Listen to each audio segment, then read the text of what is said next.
ஆடி 1 அன்னைக்கு நடக்கிற தேங்காய் சுடும் பண்டிகையை பற்றி கேள்விப்பட்டிருக்கீங்களா? சில ஊர்களில் அது நடக்குங்க. தீய சக்திகளை விரட்டுறதுக்கும் அதிர்ஷ்டத்தை தரதாகவும் அந்த பண்டிகையை கொண்டாடுறது மூலமாக நம்பப்படுது. சேலம், கரூர், ஈரோடு, நாமக்கல், திருச்செங்கோடு இன்னும் சில ஊர்களில் அந்த பண்டிகை ஆடி 1 அன்னைக்கு செலிப்ரேட் பண்ணுறாங்க. எங்கள் அம்மா சேலம், சேலத்தில் அவங்க அந்த பண்டிகை கொண்டாடியிருக்காங்க. அவங்க எப்படி அந்த காலத்தில் அந்த தேங்காய் சுடுற பண்டிகை கொண்டாடினாங்க அப்படிங்கிறத பற்றி லாஸ்ட் இயர் சொல்லியிருந்தாங்க. அதை இதோட அட்டாச் பண்ணுறேங்க. அதாவது எத்தனை குழந்தைங்க இருக்கா அத்தனை தேங்காய். ஓஹோ.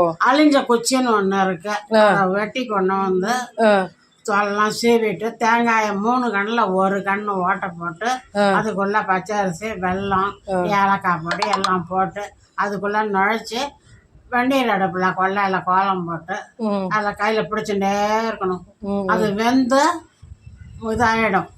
அதுக்குள்ள போட்டிருக்கிற அரிசி மாவா வெந்து அதை சாப்பிட்றதா எடுத்துருவோம். எடுத்து உடச்சி எல்லாருக்கும் குழந்தைங்களுக்கு அங்கேருந்து அதுக்குன்னே ஓடி வரும் தேங்காய் சுடுறணும் மீன் பசங்க அதுங்களுக்கெல்லாம் தத்தனை கொடுக்கணும். வெந்நீர் அடுப்பில் தான் நாங்கள் சுடுவோம். ஆரம்பத்துலேருந்து எங்கள் அம்மா அப்படி தான் இருக்கு.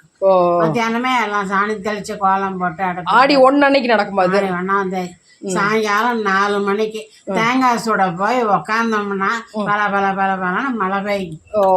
அது வரும்.